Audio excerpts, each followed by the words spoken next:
Here are the latest updates from the Tower of Babel. The Black Dragon Guild decided to tackle the 40th floor of the tower, confident and ready to showcase their top-tier skills. However, once again, they returned empty-handed. Of course, the hero of this situation was none other than the acclaimed rising star, the #1 hunter, Flame Emperor, who once again managed to defeat the boss solo. So, Mr. Flame Emperor, without any failure, you've set a new record once again. Since the tower appeared, you're still the only one to have killed a boss single-handedly.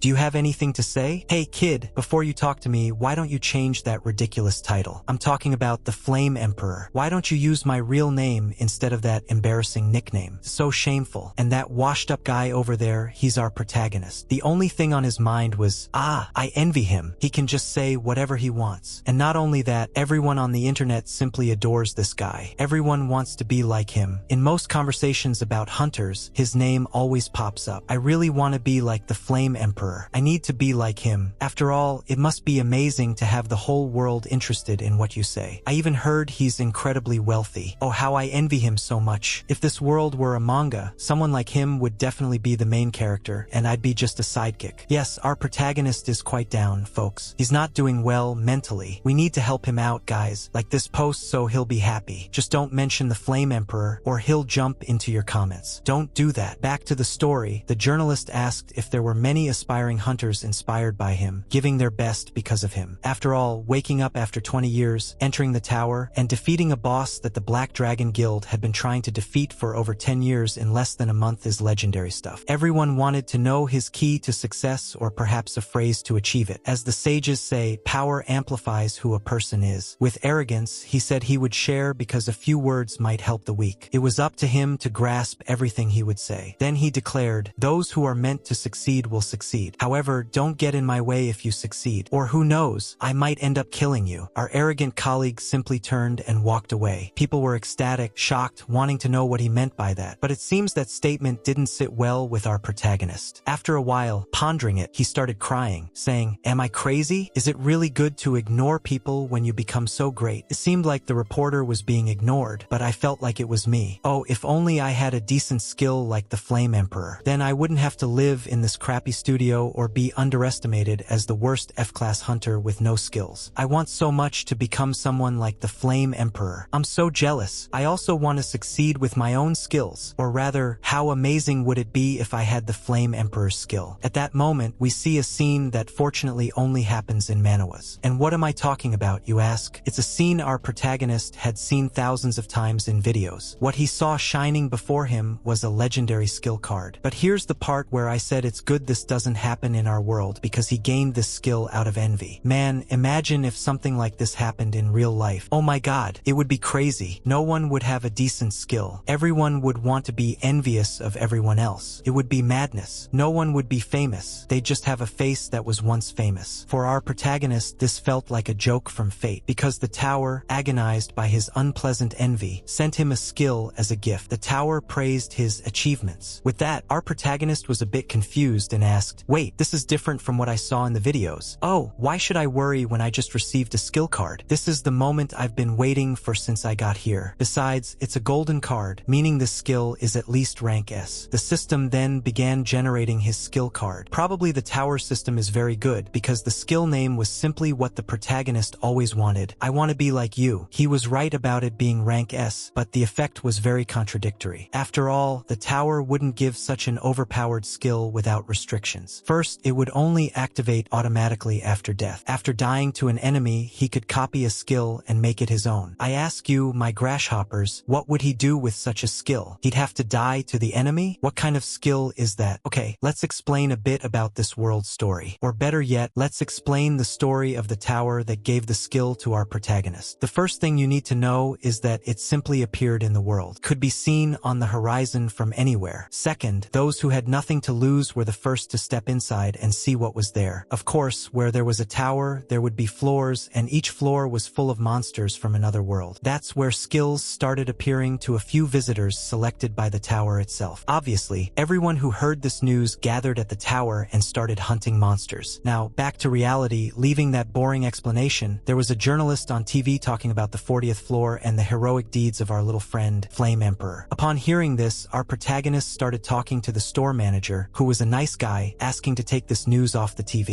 And he asked why he wanted that. He asked if he didn't like the Flame Emperor. And our protagonist, who had already drunk too much, started to say, "No, it's not that I don't like him. It's just that there are people out there with such good lives. So why is mine such crap?" Acting like a typical drunk, he started rambling about life and said, "Listen here. Yesterday I received an S-rank skill, but what kind of crap skill kills you when you use it? I haven't even reported it to the Hunter Association yet, you know? Because I'm ashamed to tell anyone that my real URJ hey, vomit outside." And after being kicked out of the bar, our protagonist was very upset. He was even rubbing his face on the walls because of his hangover. But suddenly, he started hearing someone screaming, and as he looked at the wall he was leaning against, he ended up in an alley where the Flame Emperor and a white-haired girl were. The girl was begging the Flame Emperor to stay away from her. But our dear arrogant one didn't give up and started saying, "Wow, you're a great actress, aren't you? If someone saw us now, I'd easily say you're the victim here. Miss Saint,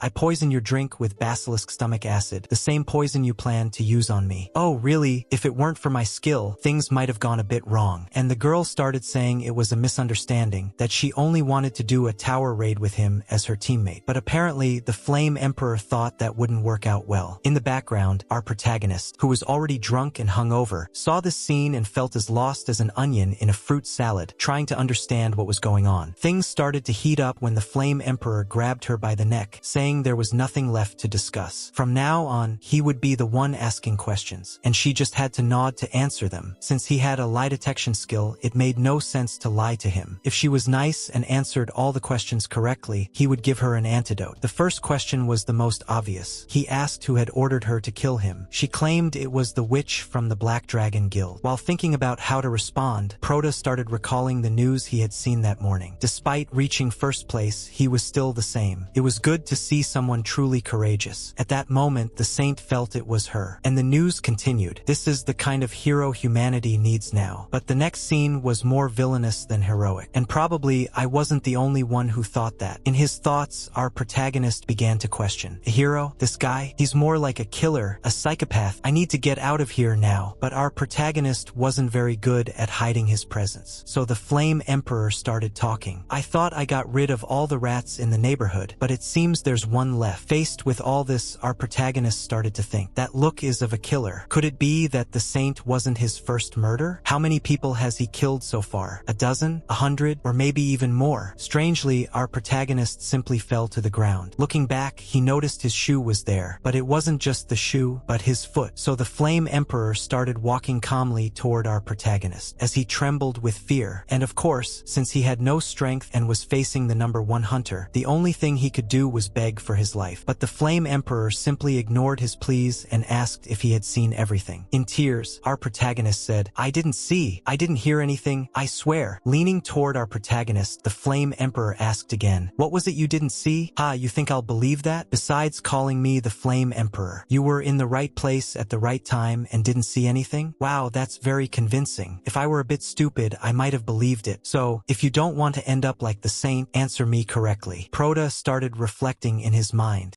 The world was obsessed with someone like him. Then Prota mentioned the lie detection ability. If he used that skill on him, he would realize that Prota was nobody and nothing. Then the Flame Emperor said, "What are you talking about, man?" And with that look, our Prota realized he had killed the saint without any certainty, just because he thought she was a bit suspicious. Hearing this, the Flame Emperor pushed our Prota, saying, "How dare you say such harsh words? What do I look like? The saint tried to kill herself, and if I hadn't killed her now, I would have been poisoned tomorrow." Then Prota asked, "What do you mean by tomorrow?" With sarcastic smiles, he said he only had his contacts. Oh, and speaking of a liar, he was probably innocent, and with that, our Prota started thanking him for believing him. However, he had seen too much, so he should die. Oh, and I hadn't mentioned his name until now because it was now that he introduced himself to us, and his name was Yusuha. At that moment, Prota's life started flashing before his eyes. Or rather, a specific moment in his life where the director of the orphanage where he lived said that since his name was Kim Gongja, he should do well in Confucianism. Oh, and the reason for that is that our protagonist's name in Korean translated would be something like Confucius, and Confucius in Chinese philosophy practiced Confucianism. And like many people before dying, he started thinking to himself, I don't want to die. Why did I have to die like this? No, why did I have to live like this? Maybe I could have lived a bit better. Actually, I have the right to live a better life.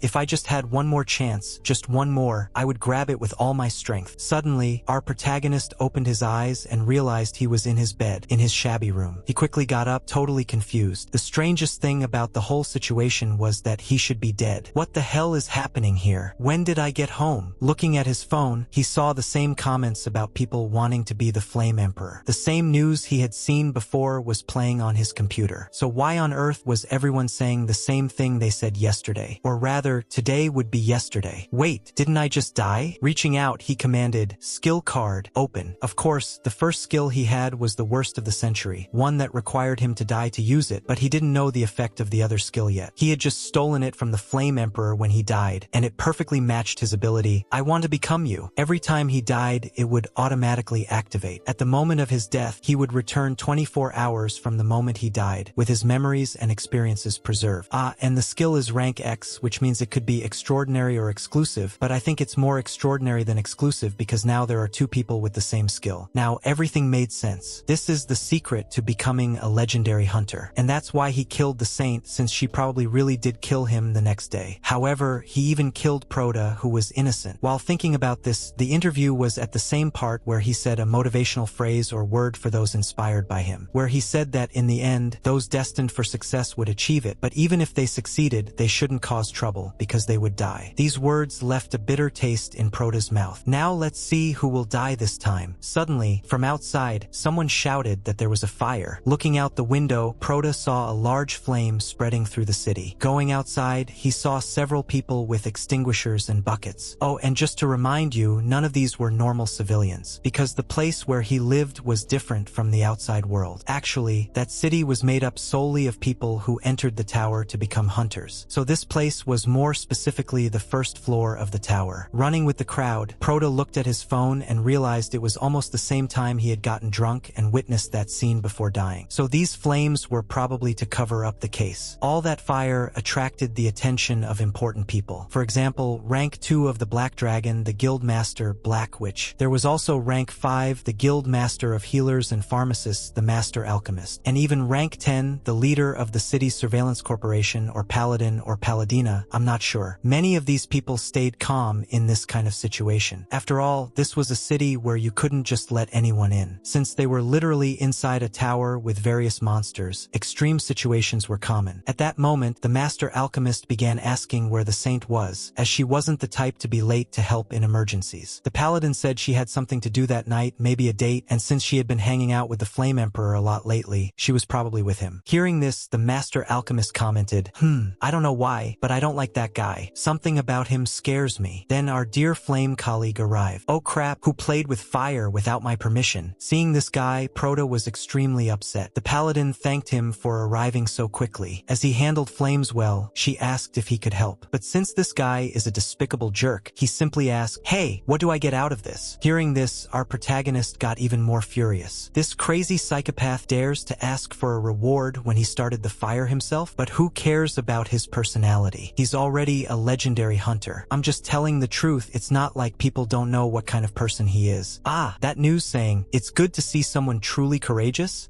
Nobody knows. Everyone thinks the Flame Emperor is just a slightly eccentric hero. However, I'm the only one who knows his true nature as a bloodthirsty killer. That's why I must kill him. It's not just to feed my ego or for revenge. It's for humanity, for the honor of hunters. After all, hunters are people who should hunt monsters. That's why, regardless of the method, I need to hunt this monster. Out of nowhere, Proda simply threw himself into the fire and started burning. People looked at him in terror while he thought, my god, it's so hot, but this is the only way to kill this monster. And so, our protagonist went back in time and he was in his bed just like the other time. And he was happy that the skill was working. Imagine if he had died for nothing. Since he was rank F, his skill had no penalty for use. Well, at the moment, we don't know exactly what the penalty for using the skill would be. But one thing I know is that Proda simply can't kill the Flame Emperor in his current state. After all, even if he had the luck to kill him, it would only make him go back 24 hours in time. Since he had the same ability, there was only one way for a weak hunter like him to kill the Flame Emperor. At that moment, Proda remembered an interview where the journalist asked the Flame Emperor when he had awakened. He replied it was on his 21st birthday, so 11 years had passed since then. Doing some basic math, Proda realized he would have to kill himself 4,050 times to go back in time. After dying that many times, he could return to the day before before the Flame Emperor woke up. And with that, he began his relentless deaths. Even though he had no penalty, his mental state was collapsing. But even so, he didn't stop. After many times, he finally reached the last one. Our protagonist was probably very diligent with the timing, as he always returned to his bed. So, I don't think there was much to do with a specific place. But putting aside these intrusive thoughts, he finally made it back to the time when the legend of the Flame Emperor had not yet begun. To set the record straight, he died 30 times more than the original plan, which was 4,050 times. Including the time it took to kill himself, he took some breaks here and there. He went back all this time to prove that the legend of that demon was not eternal. But now that he had been deceived enough, it was time to find his first hunt. The routine of our ex-colleague, the Flame Emperor, was very simple. At 11 a.m., he would get out of bed, complaining about his headache and that he shouldn't have drunk so much the night before. Proda even repeated the Flame Emperor's speech perfectly because he had repeated the same day 10 times to refine the perfect plan. He memorized that, without fail, every day at 9 a.m., he would wake up in the F-rank dormitory. At 3 p.m., he would hunt slimes on the second floor, where he lived, complaining about killing slimes all day. Looking at this, Proda commented that his 21-year-old version was just a common F-rank hunter, wishing for a golden card, just like he once was. He even started shouting, "Can't I win the lottery or something? I want to get at least one S-rank skill." Wow, I've seen this movie before, right? If the story continued normally, his wishes would come true in a week. However, this time, that kind of future wouldn't happen for a guy like him. Collecting the remains of the slimes he had killed, he started rubbing them on his body. So, at 5:31 p.m., Yasuha, also known as the Flame Emperor, decided he wasn't getting anywhere with the slimes. So, he went to a higher, more difficult area where beginner hunters would go. For the next 36 minutes, he would be alone, and this was the perfect moment. Our protagonist approached him, covered in blood, asking for help because he had been attacked by wolves and needed a potion. Without caring about Proda's state, he got furious, wondering what he had done. All the monsters in that place were gone, meaning he had no more monsters to hunt. Proda kept asking for the potion, but the Flame Emperor ignored him, saying that if he continued like this, he wouldn't complete his daily quota. However, being benevolent, he asked how much Proda would give him. At first, Proda didn't understand what he meant, and, pointing his sword at him, the Flame Emperor asked how much Proda would give for the potion. After all, his hunt had been ruined, and he still had to give the potion for free. Oh, poor thing, to a stranger he had just met. Did he not have any morals? He pulled out a healing potion, and the priest declared it was sold in the alchemy castle for 20 gold, so he would give 20 gold. But the situation wasn't a negotiation. After all, the priest was on the brink of death, and he still wanted to pay only 20 gold coins. Was his life worth so little? Proda even tried to offer 40 gold, but Yasuha didn't accept it. He wanted everything Proda had. However, our protagonist already knew he was that kind of person. The Flame Emperor threw Proda aside and realized he only had 60 gold at most. He even had the audacity to say that Proda was very poor. Still acting, Proda said those were all his savings. Hearing this, Yasuha declared, "Don't worry, I'll spend it very well. After all, that's how things work, isn't it?" And since he had the greedy coin, he asked for the potion. But the Flame Emperor declared, "I thought a bit about it, but if I let you go, you might come back for revenge later, and I need to live a worry-free life. Since you saw my face, why don't you just die?" At that moment, Proda simply crouched while thinking, "Worries? I'm the one who will live without worries." While in pain because Proda had hit his colleagues, he quickly pulled out his dagger and simply slit the Flame Emperor's throat. Of course, this was the first time he had killed someone, so he was completely suffocated, but he shouldn't have given up. So, he started saying that to avoid the 1 in a million chance of him waking up and threatening his life, he would make sure to finish him off properly. Proda did just as he said. Looking at Yasuha's corpse, he started commenting, "Killing me was expected, but something strange bothers me. Why did you tell me your name at that moment?" Finally, after 4,090 days, he realized, despite being a cold-blooded killer, he wanted to pretend to be a knight in a sacred duel. How dare he? Was he trying to act fair after killing those innocent people? As Proda shouted loudly, monsters began to surround him. In fact, they were the wolves that were normal on that floor. Turning around, Proda declared, "Here's your evening snack." The wolves began to eat his corpse. A little distance away, among the trees, there was a hill where our protagonist began to dig. Inside the hole was a backpack with 3 bottles of water. He simply took off his bloody shirt and put on a new hoodie. While ordering the tower to send him to the first floor, he began to reflect on his thoughts. Is it really over? As he exited the tower, he saw the bodies of the guards. He walked past them, trembling with fear, but in the end, nothing happened. This meant everything was truly over. And the best part was that no one knew what had happened. Absolutely no one. But he also wouldn't receive credit for it. However, the terrible legend of the Flame Emperor, Yusuha, no longer existed. After all the struggle, he felt he should celebrate. So, he returned to the bar he always frequented. The bartender noticed he was very happy. He was opening his hunter status window. He still had the same 2 abilities, but now only he had the ability to go back in time. However, if you analyze it, he didn't have any combat skills. But maybe it was a bit shameful for him to want more than that. He could already go back in time and simply steal others' abilities. Why would he need combat skills? After all, he could win the Merchants Guild lottery, or he could sell methods to clear the upper floors that no one knew about yet. In short, he didn't need to fight. At that moment, a very strange old man entered the bar, dressed in a suit, looking like someone from the Peaky Blinders, except for the red part of his sneakers, and with an indescribable tone, he declared, "Give me some milk and mix a little vodka and sugar with hot milk. It would be even better if there was no sugar or milk." I didn't understand anything about his order, and he really said that, if I'm not mistaken. Seeing that old man, everyone in the bar began to feel apprehensive, and Prota thought the old man was very strange. The number of people in the bar began to increase even more. Looking at the old man, Prota was struck by a memory. He thought, "I've seen this old man before. The number 1 ranked hunter, Sword Saint. What is he doing here?" The old man, also known as the Holy Sword, was once Marcus Callenberry. Over time, he disappeared, and many people eventually forgot about him. In fact, until the Emperor of Flames rose to fame, Marcus was the true number 1 of the tower. And now, that very number 1 was standing right in front of him, asking for milk with vodka. Naturally, seeing the old man before him, protagonist started thinking, "I bet this old man is drunk. He must have several rank S skills. After all, he's rank 1. They wouldn't be strange skills like mine, but rather useful ones for combat. But wait, does this skill of mine allow me to copy the abilities of any hunter if I die to them? Does that mean I could steal skills from the top 1? Now that dying doesn't seem so bad, this could be possible, right?" Of course, our protagonist needed to understand who this old man really was and what was going on behind the scenes. Meanwhile, there were only rumors online that Marcus came from a wealthy family and had desired everything to climb the tower. In short, the old man was shrouded in mystery, very different from the top 1 of the future, who was quite flashy. Then, out of nowhere, the old man shouted, "Shut up! Don't speak so loud," which startled our protagonist. The old man continued mumbling to himself, and protagonist thought, the old man's age is catching up with him, huh? As he looked at his phone, he found some useful information. It was something that shouldn't have happened in front of the Holy Sword. According to the author, it's a 100% true story because he witnessed it himself. So, if they didn't want to die, they should never do that in front of the Holy Sword. The story began a long time ago when some high-ranking guys attacked the Holy Sword in the 9th tower. They wanted to take the Holy Sword's hunting ground, and he simply replied that he had never heard of such a rule. He even mocked the old man's hearing, but the moment someone mentioned his grandchildren, his body was simply split in half. It might sound unbelievable, but the Holy Sword, the number 1 ranking, would indeed cut a man in half just for making fun of his grandchildren. So, if you don't want to die, never talk about the Holy Sword's grandchildren in front of him. And like a curious child, protagonist thought,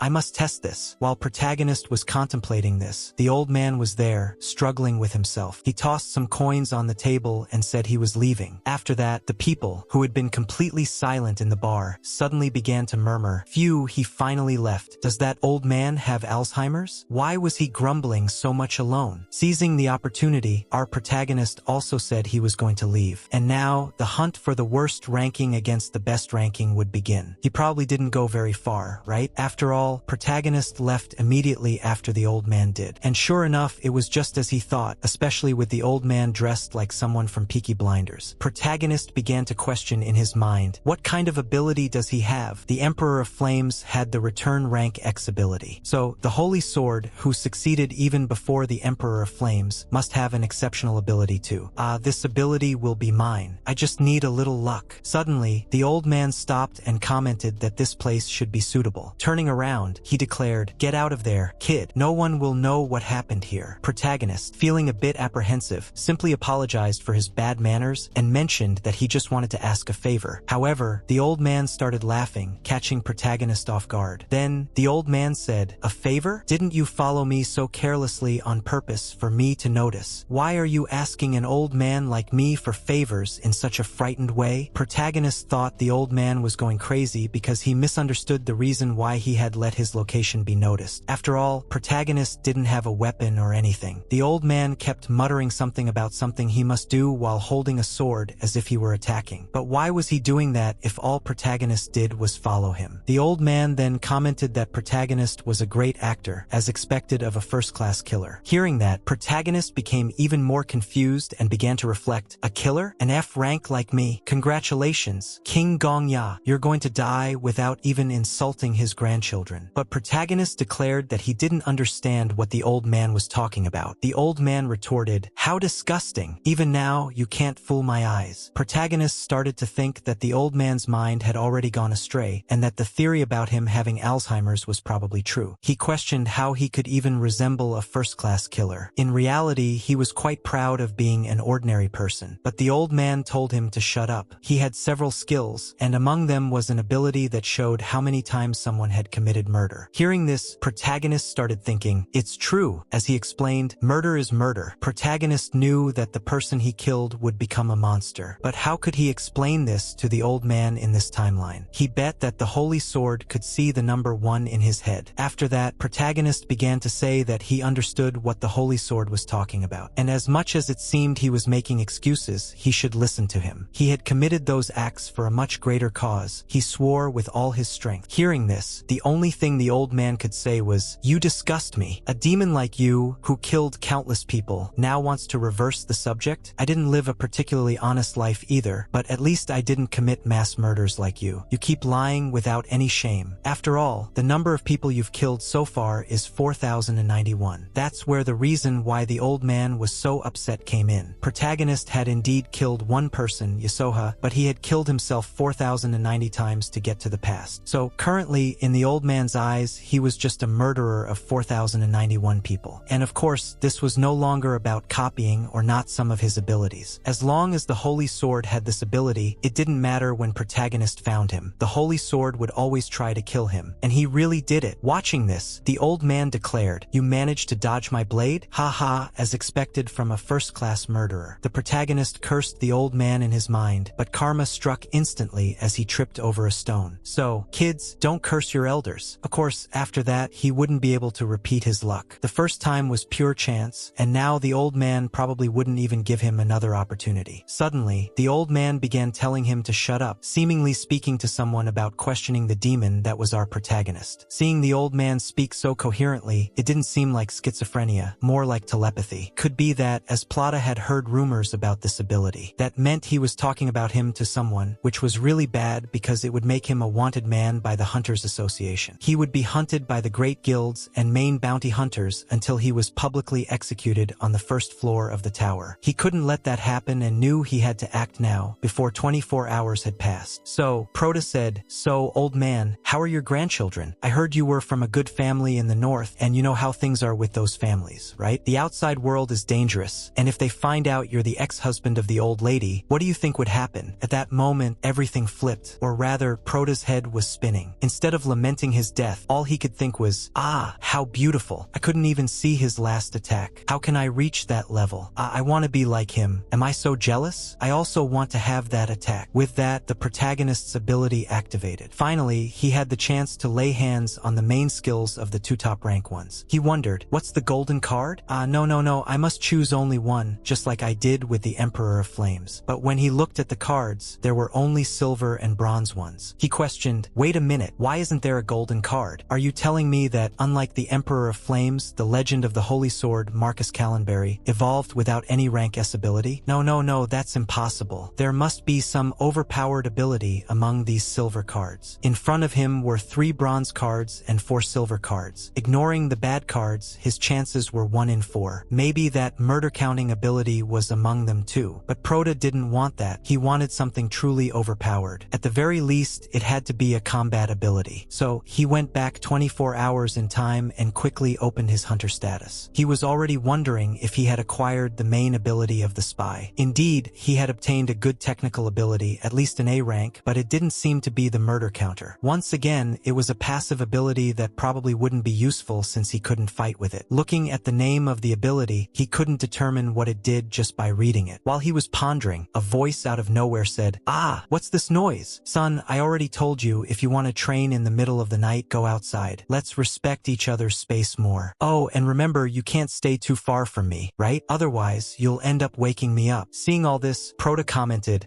excuse me, but who are you? The red-haired guy just asked, hey, can you see me? Proto confirmed, and yes, he could also hear him as they were talking. The red-haired guy, who looked like a Martian artist, let's call him a ghost for now, since we don't have a name, began to say, what? How strange, this shouldn't be happening. And where the hell am I? Why is it so small here? And where is Marcus? Proto asked if he was talking about Marcus Callenbury, the Holy Sword. The ghost confirmed, although he said that title was an exaggeration for a beginner like him. Hearing that, Proto was shocked because for the ghost, the tower's rank 1 was just a beginner. To understand the situation better, Proto took a look at the effect of the skill he had acquired from the tower. Summarizing the effect, the ghost had come from another world and, after being unable to defeat the 100th floor, got so angry that he became a spirit. Seeing all this, Proto apologized to the ghost, who didn't understand anything. Proto said, yeah, I'm sorry, but I think I accidentally cloned you. With a very angry face, the ghost began to scream, give me back to the old man, and started complaining while crying. You said you copied me with his ability, right? So you can also cancel it, right? There's no way you can't undo this, right? Nowadays, everything is undoable. Why am I here? The protagonist, going along with the ghost's outburst, said he didn't know. He couldn't control this ability. Suddenly, the ghost started flipping out, complaining that Marcus was useless for letting his master be kidnapped by some brat. Tired of all the shouting, Proto asked if they could at least live in silence since they wouldn't be able to cooperate. But the ghost yelled that he couldn't because he was already dead and there was no way he could live in silence. With a serious tone, Proto declared, all right then, can you stay dead in silence, please? But it didn't change anything. The ghost screamed even louder. Proto began to understand a little why the old man was talking so much like that. He started to complain, not only do I have to hide from the Holy Sword, but I also got stuck with this annoying ability. Hearing that, the ghost declared, hide from the old man? Why would you do that? He may not seem like it, but he's actually a really cool guy. Of course, as long as you don't talk about his grandchildren. Proto already knew that, so Proto asked if the ghost remembered that the Holy Sword had the ability to count murders. The ghost confirmed and said it was called the Detective's Eye. It was just a useless ability that helps you identify who's a murderer and who isn't. Pointing to his head, Proto declared, the number I have is 4091. The ghost, with a look of disbelief, replied, what? Are you crazy? You're a total amateur, an amateur among amateurs. You don't even know how to use aura, so how could you have killed 4091 people? The priest explained that he didn't kill 4091 people. In fact, he had only killed one person, and the other 4090 were times he had killed himself, ultimately coming back 11 years in time to kill that guy. He explained everything we had already seen, how he stole the ability of the guy who killed him, then took the Emperor Flame's ability, and came back 24 hours in time with it. Basically, he was immortal. In the end, he wanted to get back at the top-ranking person for killing him without any explanation, but since the old man had a similar ability, it would turn into a complete fight. That's why he came back to a time before the old man awakened his abilities. Hearing this, the ghost questioned, wait a minute, you went back in time just to take revenge on a single person? You committed suicide for 11 years straight. After a moment of silence in respect for Proto's 11 years, the ghost asked for Proto's name. He introduced himself, and then the ghost asked why he had decided to mess with the old man and why he stole his ability right after getting his revenge. Proto answered in the most natural way possible. Yeah, because he was number 1, and the fastest way to get strong is by taking the skills of the strongest. Looking at the protagonist, the ghost began to understand. The reason Proto was being so honest was that the ghost couldn't pass this information on to anyone else, and Proto agreed with that. Getting up, the ghost began to look Proto over meticulously, commenting that his body was good but needed exercise and that he was also ambitious. Proto couldn't understand what the ghost was trying to get him to do. In the middle of the night, they ended up at the slime field. Proto asked if he should just kill them, and since that was the case, it was pretty easy. The moment Proto cut a slime in half, it suddenly grew huge and swallowed him. However, Proto remained calm and quickly freed himself. Seeing the scene, the ghost declared, yeah, I'm here. Proto asked what he was talking about, and the ghost began telling his story. When he was alive, he was known as the Emperor of the Sword. He was born in a different world, and a tower appeared where he quickly climbed to the top. This was probably true, as his ability card explained all this. He continued, saying that when he reached his level, he could gauge the talent of others with just one look. Proto replied,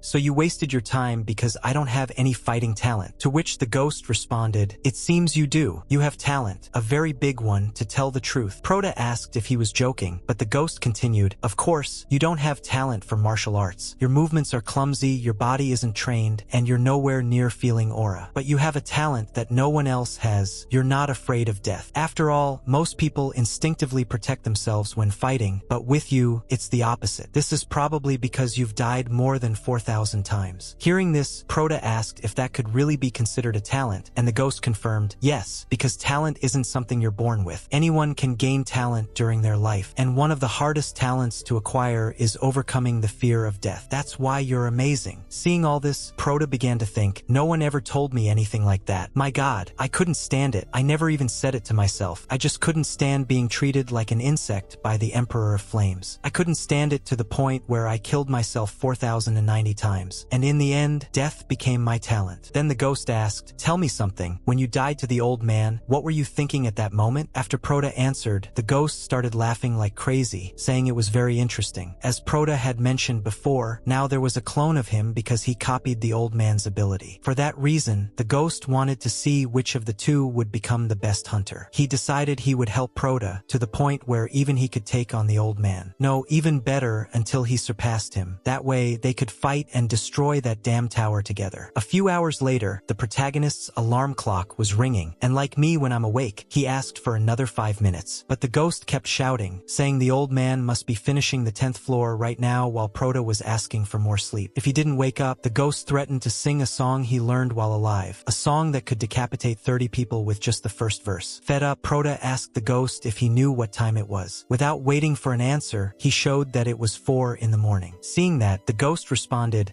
even insects start to stir at this time. Since you're weaker than an insect, you should wake up even earlier. Hearing this, Proda retorted, spare me. Just because you can't sleep doesn't mean you can ruin my sleep. I always wondered why the holy sword trained every day at this time. And by the way, it wasn't by his own will. It was because you wouldn't let him sleep. The ghost just told him to go back to sleep. But since he was already awake, the ghost declared his goal complete. Because of him, Proda could wake up early and train, so he should thank him by kneeling in front of him. But Proda declared that he just wanted to kill him. Obviously, that wasn't possible since the ghost was already dead. But that suited Proda because he couldn't die either. From that moment on, the ghost decided to call our protagonist Zombie. After a while, as he ran down the street while the sun was starting to rise, the ghost began to say to our protagonist, "Hey Zombie, let me remind you, besides your perseverance, you have no other talent. So, I prefer to start teaching you the basics, but you are still inferior to that. And somehow, your level is below the basics," the ghost remarked. "But in terms of potential, you're like a limitless black hole." That's why he said Proda needed personal assistance, which would require paying for high-level classes. In other words, they needed to win the lottery. Speaking of the lottery, there's a guild called Sangrium, officially known as the Union of Merchants. The master of this guild is a rank 3 hunter named Condessa. She's the only person with the ability to make exchanges with the outside world. Thanks to this ability, the Blood Guild 1 has a monopoly on the town's economy, making it the only place in all of Babylon where it's possible to bet on the lottery. Proda placed a piece of paper on the table and declared that he was there to collect his lottery winnings. The clerk congratulated him, while the ghost whispered nearby, "Hey, I've always been curious. Why do these guys always wear cat ears?" Proda responded, I don't know. I heard the guild master is a cat woman." At that moment, the clerk asked if Proda had checked the date because it wasn't possible to collect a prize from a ticket purchased 2 years ago. But Proda had already done this, as it was the first thing he did after gaining the guardian spirit, who was the ghost. As the ghost had suggested earlier, he needed some initial capital, so winning the lottery at least once was essential. When the clerk went to check the tickets, he was shocked to find that Proda had won first place. Naturally, this information started to cause a stir, and the clerk said he was going to get the manager. The ghost asked if Proda would be okay, considering he might get robbed. Proda replied that before returning to this time, Ysoha had already used this ability to win the lottery a few times. From that, he learned a few things, and it's not something you can hide even if you try. If the information gets out, the best course of action is to be upfront about it. And if a winner is attacked, the Sangrium Guild would suffer the worst consequences. At that moment, the manager, Arthur Tyler, arrived. He was also known as the Guardian of the Chest. The protagonist introduced himself, commenting that Arthur's nickname was amusing. But in his thoughts, he knew that if someone had a nickname like that, it meant they were at least a rank 300 hunter. Arthur responded that he often hears that from people and asked Proda to follow him. Proda reflected that, normally, an F rank like him could never associate with someone of such a high rank. But today was different. Why? Because he was now a client worth 50,000 gold. Even the ghost teased him, saying he was easily impressed because he'd never received this kind of treatment before. before. The ghost even felt a bit bad for him, but Prota thought to himself, for God's sake, can't you shut up? Damn, what is this with everyone killing each other? Calm down, calm down. The guy has never been praised before, you know? It's tough, man. Let the guy be happy when he can. Wow, he died 4,090 times. No one knew that. Only this ghost throwing stones. It's not possible, right? The ghost declared that Prota shouldn't be so easily influenced, insisting that he should believe that everyone in the world exists to be trampled by him. However, Prota ignored this and reflected, are all people with Emperor in their name psychopaths? I'll never want to be like them. Peace. At that moment, Arthur asked if there was any problem. Prota replied that there wasn't, he just lost focus for a moment. Arthur commented that he was relieved because he was internally wondering if someone had treated Prota badly before he arrived. Hearing such kind words, Prota thought to himself, my lord, is he an angel? They arrived at the VIP room where the prize awaited 53,000 in gold. If he converted all that gold into money, it would be worth about $5 million.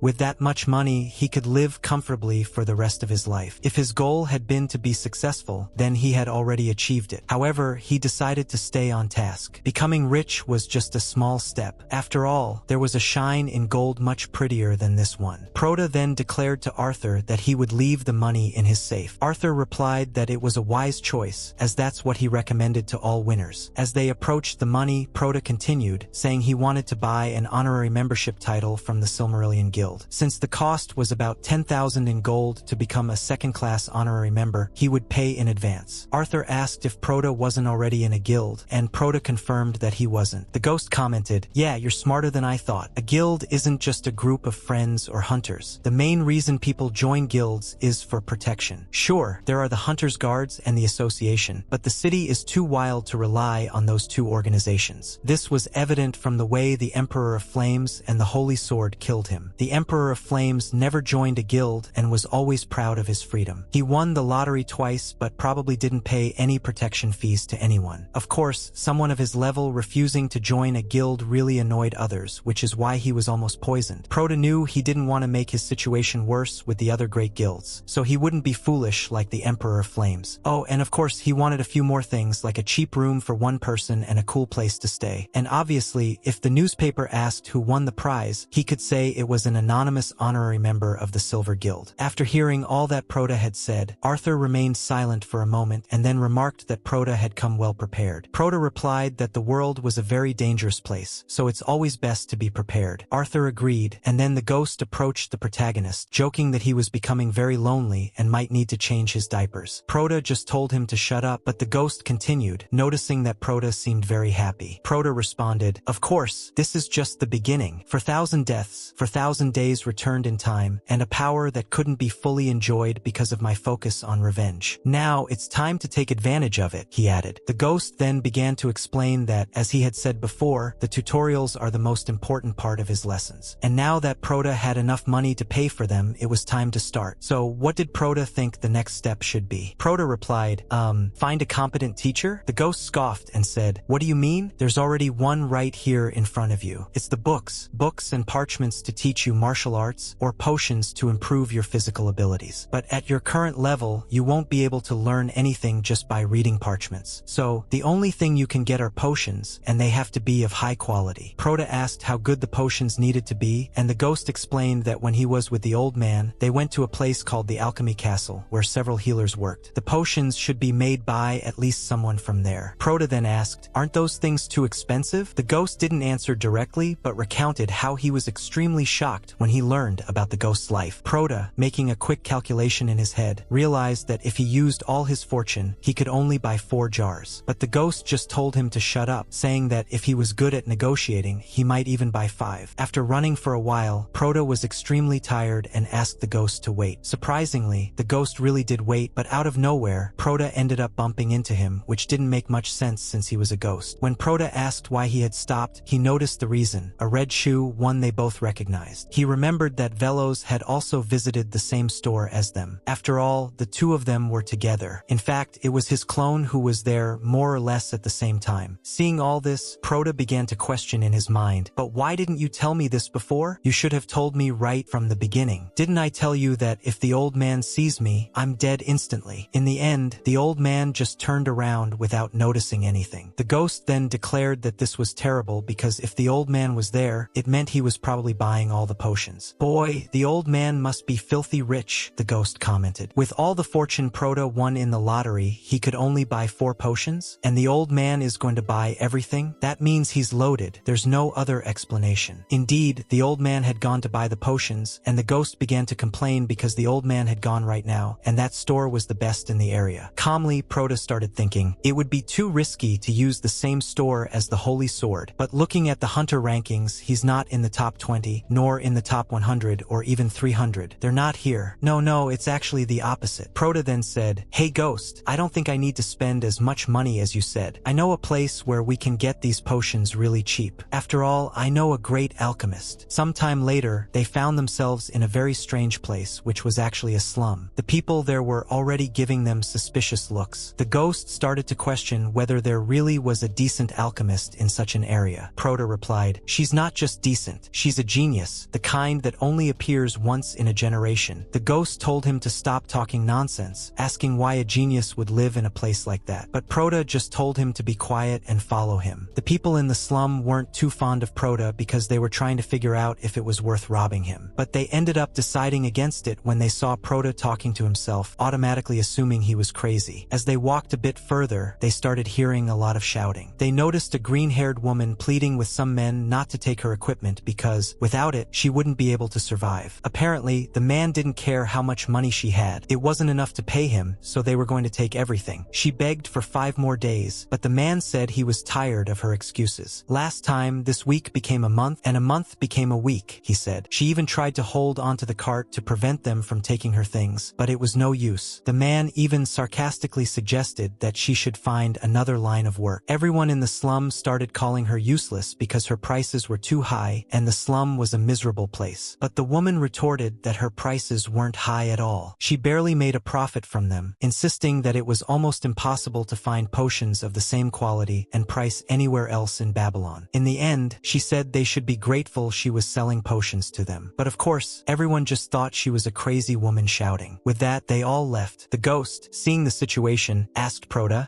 you're not going to tell me that loser over there is the genius of the generation you were talking about, are you? Proto answered, yeah, it's her. Approaching her, Proto got her attention and asked if her store was still open. Why did he approach her instead of waiting for the Holy Sword to leave the store to buy her potions? First of all, this woman is neither a crazy alchemist nor a loser. In reality, she is the master alchemist, destined to reach level 5 in the future and become the leader of the castle. She quickly stood up and said that her store was indeed open, then asked what price range he was looking at for his purchase. Proto declared that he had a budget of 20,000 gold, which left her completely shocked. While she was trying to process just how much money that was, Proto began to reflect. Okay, I've gone back in time and I'm not as weak as before, but what if I could forge connections with high rankers before they reach the top? This is the best strategy to grow. And of course, she will be my golden goose. For that reason, I'm going to become her #1 client. It's kind of like this. She takes them to her shop and starts saying, yeah, don't pay too much attention. It's kind of messy, but you can come in. Messy? She just opened the door and the door fell off. Inside, everything was a disaster. Even the ghost asked Proto, hey zombie, are you really going to buy a potion made by her? But Proto just told him to shut up. The green-haired girl asked if Proto would really pay the 20,000 gold coins. Proto replied, if you don't believe me, should I pay in advance? Initially, she said it wasn't necessary, but if possible, an advance payment would be great. Proto noticed she was so down on her luck that she didn't even have good manners. He declared that she could take as much money as she needed from her safe, and that she should notify the Blood Guild and Ryan in advance. Of course, it wasn't for her to take everything. She should at least try not to exceed the original 20,000 coins budget. After all, his resources weren't unlimited. With that settled, she began noting the potions he wanted. But before that, she stated she wouldn't make any illegal substances. If it was that kind of thing, she would have to refuse, because for her, as an alchemist, that was a principle she couldn't break. Proto noticed that even though her shop had just been wrecked, she still had the courage to refuse thousands of gold. Despite looking a bit crazy, she fit the role of a master alchemist perfectly. Proto assured her that it wasn't anything like that, and she replied, well, if that's the case, everything's fine. The ghost in the background declared, she doesn't seem very skilled, but I'll give you the recipe. The ingredients were wild liver of a rabbit pig, balloon cat eyes, and desert giant worm skin. And that was just the beginning. There were 23 ingredients in total. The ghost added that when it comes to production, everything depends on the alchemist's skill. Seeing all the ingredients, the master alchemist exclaimed, "These ingredients make a potion to increase your reaction time. It's an extremely high-level recipe. To create it, you need to mix everything at once without refining." A bit shocked by this sudden revelation, the ghost admitted that was indeed the case. Upon hearing this, she was thrilled. She then launched into some theoretical alchemy stuff, blah blah blah, a specialist conversation. However, Proda interrupted her, asking how long it would take to make the potion. Almost immediately, she replied, "For days." As she explained why it would take that long, Proda had a flashback of standing in front of the alchemy castle, where most people waited a year and a half in line for their potions. So, for days seemed like nothing. Soon after, outside, the ghost was already complaining. "Hey zombie, I haven't approved her yet. Do you know how many people have good talk but terrible skills? Those people become great swindlers later on. So, we probably just lost a ton of money." But Proda ignored him and asked where the ghost had even gotten that recipe. The ghost replied that he didn't get it, he made it himself. In fact, it was the best recipe he could come up with after drinking all kinds of potions. Proda chuckled and said, "She praised your recipe as being high level. Come on, you saw that she recognized the value of the recipe right away. Try to trust her. Even though she's like this now, she'll be the head of the alchemy castle in 10 years. But the ghost, being a bit of a tsundere, just said,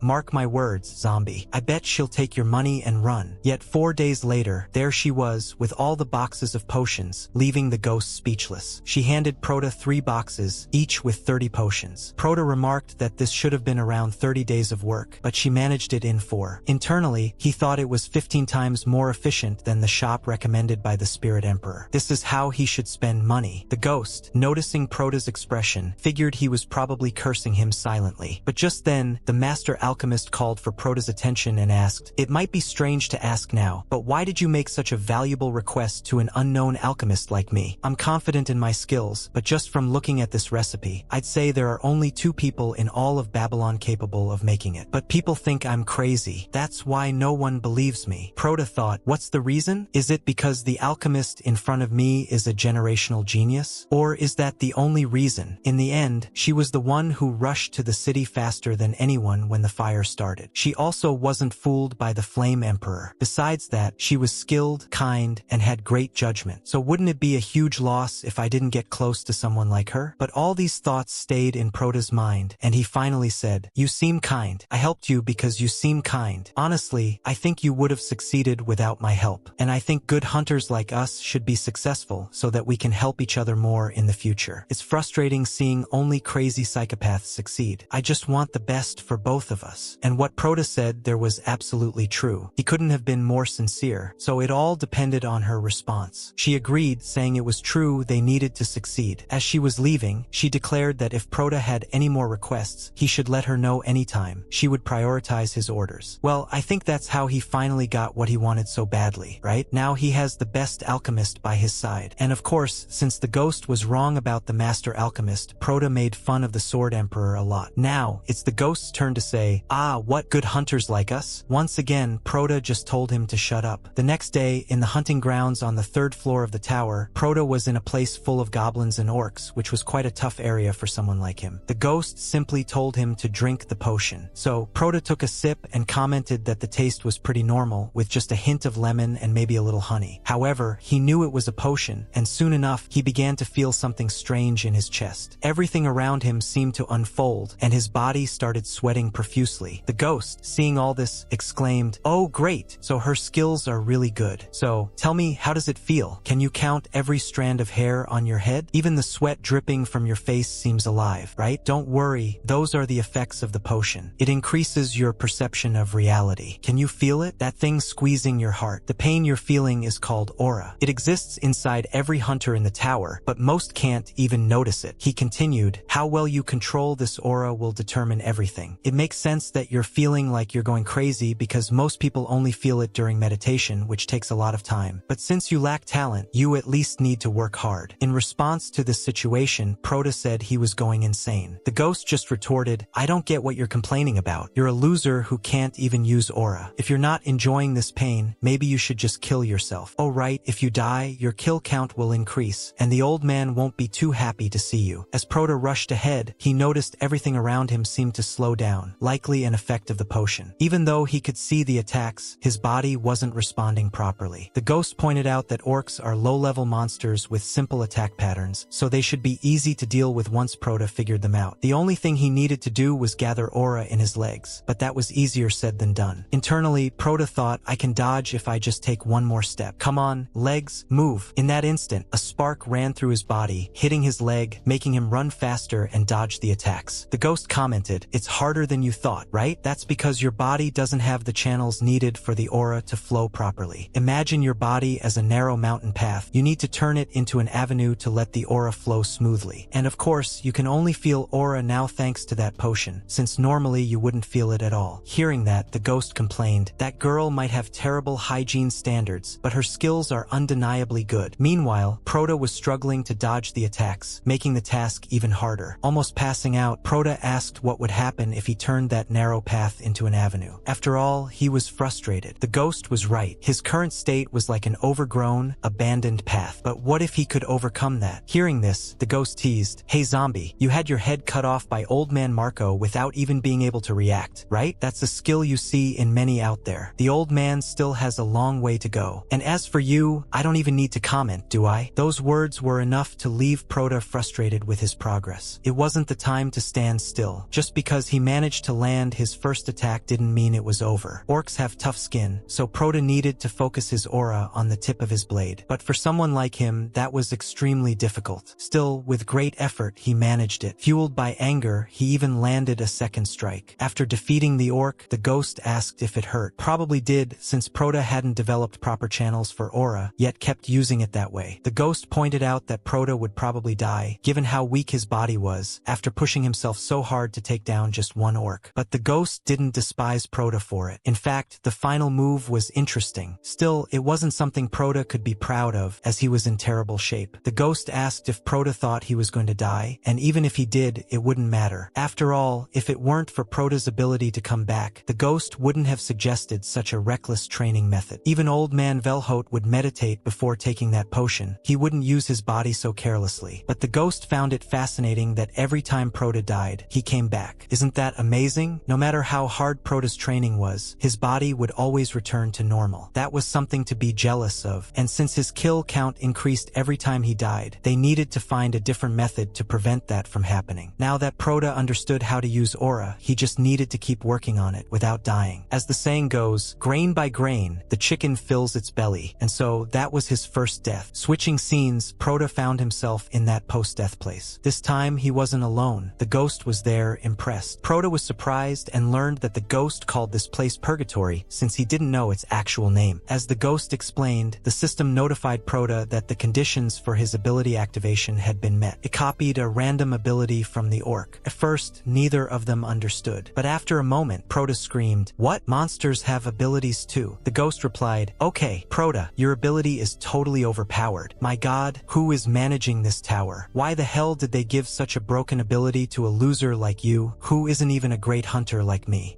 My understanding of hunters is just crumbling." And the priest remarked, "It's a monster ability." But the ghost cut him off and asked if Prota was really going to choose that one. The ghost said it didn't matter which ability he picked. After all, there was no way to know which was the best. And since both were bronze ranked, they were probably both bad. So it was basically just a game of luck. The ghost asked, "Hey, how can you not tell which one is better?" Already annoyed, the ghost replied that all the cards looked the same, and he couldn't see the front of them, which is why he didn't know which one was better. Then, out of nowhere, the ghost tossed a stone, saying, "Hey, I can see them." Prota, confused, asked, What do you mean?" The ghost kept explaining that he could see everything on the front of the cards. You might ask, why didn't Prota do this before? Simple, he tried, but the cards always flew around like crazy. Every time he tried to look at the front, they would just spin away. But since the ghost is a free spirit, he could see both sides of the cards. The system probably considered him a skill. So, following this train of thought, Prota realized he had a complete cheat code. Not only could he go back in time, but now he could also copy the abilities of those who killed him and choose them. Orcs were strange, and the descriptions of the abilities were long and confusing. The first card described some love story blessing for reproduction, while the second card mentioned a crazy beatbox ability that could cross worlds. It was a rank F ability called Chichiwiki. Oh my god, Prota thought. He only has bad abilities. What is he supposed to do with this? Seeing the ability descriptions, the ghost said, "If I hadn't stopped you, you probably would have chosen Chichiwiki. Between these two, I I'd go for the blessing of reproduction. Imagine having the virility of an orc. But internally, Proda had already decided on Chichiwiki, and he was totally set on that choice. The ghost, growing desperate, told him to think it over more carefully. However, Proda knew what he wanted, so he chose the ability. Proda declared, "Yes, that's it." The ghost shouted, "No, don't do that." After that, Proda woke up in his room, and the system notified him that he hadn't been penalized for using the ability. While Proda thanked the Sangrium Guild for giving him such a nice room, the ghost was screaming in the background, thinking Proda would mess up everything. "Wow, who would choose Banshee of Reproduction?" the ghost muttered, probably wondering if anyone in the comments section wanted to discuss these skills. Looking at his status window, Proda saw that Chichiwiki was still there, and while heading to the tower, the ghost started regretting his decisions, telling Proda that the training method they were using was too brutal. That's why, according to the ghost, Proda should sit in a lotus position and meditate like everyone else. But Proda didn't care about what the ghost was saying and returned to the third floor, taking the potion with great pride. At that moment, Proda started saying, "Hey ghost, you keep calling me a zombie when things are good, but King Kong when things are bad. And now you just called me Kong. I'm just pointing that out so you can fix your habit." Proda then charged at the monster, and just like before, everything around him slowed down. However, when the orc was about to attack, Proda activated his ability, and out of nowhere, he shouted, "Tikawiki," catching the orc off guard. The orc looked confused, like a dog when you do something strange in front of it. In fact, the orc was amazed by the whole thing. But poor orc, it ended up getting killed by Proda. Honestly, it was almost sad. It even looked like the orc was about to cry. While Proda was winning his battle, the ghost started ranting, "You little thief, I knew this would happen. So are you happy now, tricking that poor orc? Did you even stop to think about its feelings? You should apologize to the innocent orcs of this world who are being hurt by heartless humans like you." Proda gave the best response possible, "Tikawiki." This only made the ghost even angrier, but now they needed to head to the fourth floor. However, instead of heading straight to the fourth floor, we get a time skip of 1 week, and Proda was already on the fifth floor, specifically facing the boss of the floor, the Goblin King. At that moment, he activated his ability, which wasn't aura. The ability was called Goblin of High Society. Instead of shouting Tawiki, this time, since it was a goblin, he said Garuki, which obviously caught the Goblin King off guard, as it was likely the Goblin King's own language. But in the end, the king still died. Proda declared that this had been the toughest enemy of his life, so the king deserved to rest in peace. But the ghost wasn't having any of it and said, "Oh, stop being so sentimental. Why are you getting so emotional after defeating just one monster?" Proda responded that it wasn't just any monster. He had beaten the Goblin King after 6 coins. Just a note, 6 coins means 6 deaths. Stop talking about death, just say coins, it sounds better. The ghost kept insisting that Proda was too happy and that the fight hadn't even been an honorable battle. Proda had just used the same strategy he had used against the orc. The ability Proda had copied from the Goblin King simply changed how he spoke, and Proda found it kind of useless for the goblins to care about language that much. The ghost commented that goblins cared because they were goblins, and that humans weren't so different either. Before Proda could question what the ghost was talking about, a system screen popped up, notifying him that his existence was now well defined. In other words, Proda was leveling up. He had now become a ranking hunter. After many years in his past life, he had finally escaped from the cursed rank F. The ghost began to mutter, "Are those sparks or drops of blood? Ugh, this is confusing." The priest chimed in, saying it was probably just the effect of leveling up. But the ghost kept insisting that it wasn't just about looking flashy, it was more like a clue. If you looked closely at the cute level up effects, you could figure out the shape of the aura you'd possess. For example, the Emperor of Flames, whom Proda had killed, probably had a fire-like aura, maybe even sparks. In reality, a hunter's aura takes shape after some kind of trauma. Not always a bad memory, but it's always tied to a moment or event that defined their life. It's like a subconscious thing. And looking at Proda's aura, it was probably delusional, just like him. The protagonist then asked what the Sword Saint's aura looked like. The ghost replied, "It was the light of the moon. When Velhote was younger, he got lost in the mountains and didn't want to die, so he climbed to the top of one of them. On that day, the moon was shining brightly in the sky. That's why Velhote wants the moon to shine, even though the moon was just reflecting sunlight. But Velhote didn't realize that at the time because he was only 12. Leaving that story aside, it was time for the 6th map. However, Proda hinted that they should head straight for the boss on the 10th map. The ghost immediately commented that Proda was being overly ambitious. But Proda argued it wasn't like that at all, and even made a bet. If he couldn't complete the 10th floor with just 2 coins, he'd start calling the ghost Master. The ghost began doubting him, wondering how Proda planned to defeat a floor that no one had ever cleared, and with only 2 coins. "Oh, poor me, me, the ghost sighed. Even so, Proda had one condition. The ghost had to be honest and tell him the detailed abilities of the boss on the 10th floor. Oh, and one more thing, if Proda won the bet, the ghost would have to start calling him Gong Janin, a more respectful term. Of course, the ghost could back out of the bet if he was afraid of losing. The ghost snapped, "Ah, you little brat. Do you really think you can go toe-to-toe with the great Emperor of the Sword just because you have a broken ability? Alright, I'm in. But since you can't die, you'll have to treat me like your master forever." However, Proda replied that it would be the ghost calling him master. They both started laughing at each other, but from an outsider's perspective, it was totally different. One bystander even remarked, "Pity," another one losing his mind because of the tower. When they arrived at the door to the 10th floor, a guard stopped them, saying Proda couldn't enter alone. The reason was simple. Challenging the boss solo was practically a suicidal act. The guard even asked if Proda hadn't heard the news about the Black Dragon Guild, who had tried to defeat the boss with 34 of their best members and still failed. But Proda didn't care about this information, since the rules of the association stated that any hunter could initiate a raid. The guard, however, explained that he had to file a report on everyone who entered, and his superiors wouldn't be happy if he let Proda in alone. Furthermore, if he sent Proda in alone to face that boss, he'd feel guilty, as if he were sending someone to their death. After thinking for a moment, Proda came up with a plan. He began saying, "Mr. Guard, I appreciate your hard work, and what you're saying is true. To be honest, I do want to die." At that moment, both the guard and the ghost exclaimed, "What?" The protagonist continued his story. "A year ago, I lost someone I loved, and recently, the Alchemy Castle told me I have an incurable disease. They say I have a maximum of 6 months to live, but I can't go on living without my beloved. Even though I'm in the lowest tier, I'm still a hunter. Instead of spending the rest of my days bedridden at the Alchemy Castle, I want to use my remaining time to challenge the monster. Here, take the money I had saved for my treatment. And since I'm going to disappear anyway, I want to leave this world without any loose ends. Please, sir, don't file a report about me. This is my last request as a hunter." The guard was completely moved by Proda's story and told him he could enter the floor. He would pretend he hadn't seen anything. Witnessing this scene, the ghost chimed in sarcastically, "You two are such idiots. What, are you filming a movie?" With that, Proda successfully entered the 10th floor. The 10th floor was a floor that should, in the future, be conquered by the Emperor of Flames. However, this time, Proda was writing his own legend, one that would surpass even the Emperor's. As he opened the grand doors of the mansion, Proda was greeted by several dolls laughing maniacally. "Oh, spooky," he muttered. They immediately started sending those infamous creepy photos. The challenger was just one man, the Hunter King Gongja. To understand why the guard had hesitated to let Proda go alone, it's essential to know the story of the Black Dragon Guild, which had tried 30 times to clear this floor and failed. All the reporters wanted to know the reason for the failure. The Black Witch, master of the Black Dragon Guild, had said it was just bad luck. But as the Emperor of Flames once said, luck is also a skill. This statement, which became known as the Declaration of the Losers, explained the unfortunate reality of the challenge. Surpassing all the great hunters was nearly impossible. The Emperor of Flames was the only one who had ever completed the 10th floor. The trick to clearing the floor was relatively simple. Hidden somewhere in the mansion was the real doll, and you just had to find and destroy it. The problem? The flames. They weren't normal flames. They were infernal fire created with aura. No matter how much you protected yourself with aura, you could only withstand the flames for 10 minutes. And obviously, they had no effect on aura users like Foe. "Ah, now it makes sense why the Emperor of Flames completed this floor so easily," the ghost said. He added that Proda was probably just surviving out of sheer luck. Proda told the ghost to shut up, since he couldn't focus his aura for defense with the ghost yammering away. The ghost reminded him that Proda would last no more than 3 minutes in the flames. Just so Proda knew, the old man had held out for 30 minutes under those flames, probably training his aura somewhere. The ghost then asked if Proda really thought he could beat this challenge with just 2 coins. Proda, undeterred, told him to shut up again, saying he'd figure something out after dying a couple of times. The ghost warned him again, there are only 2 ways to clear this floor. 1, you find the right doll immediately, a 1 in a million chance. Or 2, you have such a powerful aura that you can survive long enough to find the real doll. Despite all this, Proda had the audacity to bet he'd win with just 2 coins. The ghost was skeptical but had no choice but to watch. But Proda added, "You forgot about option 3. With time running out, Proda randomly approached one of the dolls. He leaned in close, and in a creepy way, the doll started melting, saying, "It's not me." Proda was shocked and asked why they had to melt in such a bizarre way. The ghost replied that he had no idea what the tower's administrator was thinking. Maybe they're just a psychopath, giving a broken ability to someone like like you," the ghost muttered. While they were talking, Prota's aura broke, and the flames reached him. Seeing Prota catch fire, the ghost remarked that Prota was a masochist, preferring to burn to death rather than take the time to think of a plan and die anyway. Prota reminded the ghost not to forget his promise, and the ghost, somewhat resigned, agreed to explain everything clearly. The first ability he revealed was very powerful. It created a fire barrier with a radius of 2 kilometers, and no one could leave the area unless the ability user chose to leave. But Prota wasn't satisfied with that ability. Something felt off. It was undeniably good, but there was something that didn't seem quite right. So he continued to check the other skills. The others were nothing special: Labyrinth Architect, Master of Marionettes, Remote Control, Trap Installation. But the last one was a bit different, so much so that the ghost fell silent. Prota sensed this was important and asked the ghost about it. The ghost quickly said, No, that skill is terrible. Look at the golden one. It's much better." But Prota had already made up his mind. He had a hunch. Among tens of thousands of those dolls, there was only one true one. The real doll wouldn't burn because it had the fire aura. But then, why weren't the fake dolls burning either? There was only one explanation: an ability granting fire immunity. After choosing this ability, the ghost grumbled that the game was incredibly unfair. Prota, now knowing the trick, activated his Protanine ability, which allowed him to rewind time by 24 hours. However, because Prota was now a ranking hunter, using this ability came with a penalty, a trauma. Specifically, the trauma of the monster he had fought. He was just a child, starving, going from house to house asking for a piece of bread. But he was always turned away because he was homeless. People on the street looked at him as if he were an animal, a rat, a plague that needed to be eradicated. All he wanted was a piece of bread. While searching for something to fill his hunger, he bumped into someone and quickly apologized, fearing he would be beaten. But this man was different. He asked if the boy didn't have parents, noticing that he seemed hungry and in pain. The man said if that was the case, the boy could follow him. After all, he was a doctor, and he had many children at his home with whom the boy could play, and with his help, the boy would feel better. The only thing the boy could say was, "Thank you, kind sir. Kind sir, when will I be able to go out and play? I'm so hungry." But the man just told him to be patient. Only animals succumb to their desires. Just because you were born a beast doesn't mean you need to be raised as one. He knew many orphans like the boy, children who didn't work, claiming they were too young, and spreading diseases from village to village. Since the man was good, he felt it was his duty to get rid of such children. In the next scene, an auction is shown. Several children are trapped in cages. Others are being sacrificed while the audience cheers wildly. But all the boy could think was, "Kind sir, where are you taking my friends? Why do you keep hurting us?" Prota and the ghost watched the whole situation, stunned, saying how absurd it all was. They wanted to know who the man had told to regret. From what they saw, this was likely the origin of the 10th floor boss. Prota commented that he had no idea monsters used to be human. The ghost explained that not all monsters were human, usually just the bosses. After all, they are based on events from the real lives of people in different worlds. Many are heroes or beings from other worlds, and this becomes more common from the 11th floor onward. The ghost asked why Prota had never mentioned this before. The ghost replied that Prota had never asked, and besides, this was the first time the ghost had seen the origin of a floor. He only knew the bosses were from other worlds, but had never discovered what exactly happened to them. Seeing it now with his own eyes was truly agonizing. As Prota watched, he began to wonder. Things like this happen somewhere in the world all the time. At that moment, the mansion caught fire, and the owner and his employees began to flee. Prota tried to shout at them, saying it wasn't the time to run, as the children were still in the basement. Why did such cruelty still happen? The children screamed for help, desperate from the heat. Even in the middle of the fire, they cried out for the kind Lord. And all the while, the boy kept thinking, why is this happening? We didn't do anything wrong. We just didn't want to starve. We just wanted to play with our friends. I just wanted to play a little longer. With that, the trauma of the 10th floor ended. The ghost noticed the atmosphere was heavy, but not being good with emotions, simply said, "This is all very sad, but there's nothing we can do now." He admitted he had a bad personality, but shrugged, saying, "What can you do? That's just how the world works." The boss of the floor was now just a monster, and those children were long dead. There was nothing Prota could do about it. If this had happened in the tower, maybe Prota could have saved them by sacrificing himself. But since it happened in another world, no one could intervene. For that reason, the only thing left to do was to find the real doll and kill it. Then move on to the 11th floor. 20th, 30th, 40th, 50th. That's what Prota needed to do now that he had decided to climb the tower. If he wanted to stay at the top, he would have to endure all of these things alone. The Emperor of Flames would likely find and kill the real doll without hesitation, even after seeing their trauma. But Proda didn't want to become like that bastard. The ghost asked, "And what are you going to do? Act like a child? You're gonna stop just so you don't become like him? You have to get rid of the boss if you want to keep moving forward, you idiot zombie." Proda paused and asked if that was really all there was to it. He realized how blind he had been. Everything was right in front of him, and he hadn't noticed. The ghost didn't understand what he was talking about, so Proda asked if the ghost remembered the rank S ability he had told Proda to choose. The ghost said yes. Proda recalled that the ability description mentioned rancor, resentment, and regret. The description said, his rancor is endless, his resentment unheard, and his desires unfulfilled. Burn everything. As long as you wish, an aura of hellfire will cover a radius of 2 kilometers. No one can leave this hell without your permission, no matter who they are. The ghost, confused, asked what was wrong with the ability. Proda declared, the final part. No one can leave this hell without the boss's permission, no matter who they are. So, tell me, how did the Black Dragon Guild escape without killing the boss? There's only one explanation. The boss allowed them to leave. The 10th floor was a floor humanity had never completed, and the boss only wanted one thing from the visitors, a simple game. At that moment, Proda activated the ability he had copied from the boss and walked through the flames. The dolls were confused. One of them approached Proda and asked if he could play with them. Proda agreed, saying, "We'll play hide and seek. Since I came up with the idea, I'll be the seeker. The rest of you should hide." The game seemed twisted. Playing hide and seek with children who couldn't go anywhere was cruel. But that wasn't Proda's intention. He approached one of the dolls, placing his hand on it, and she started saying, "It's not me." One by one, Proda touched each of the dolls in the mansion. But in reality, he was soothing their souls, playing the way they had always wanted. He did this with every remaining doll in the mansion. Finally, he reached the basement where the last doll was. Like the others, it asked, "Are you going to play with us?" Proda gently placed his hand on the doll's head and said, "I found you." Upon hearing this, the child responded softly, "Uncle, or rather kind sir." And with that, the 10th floor was finally conquered.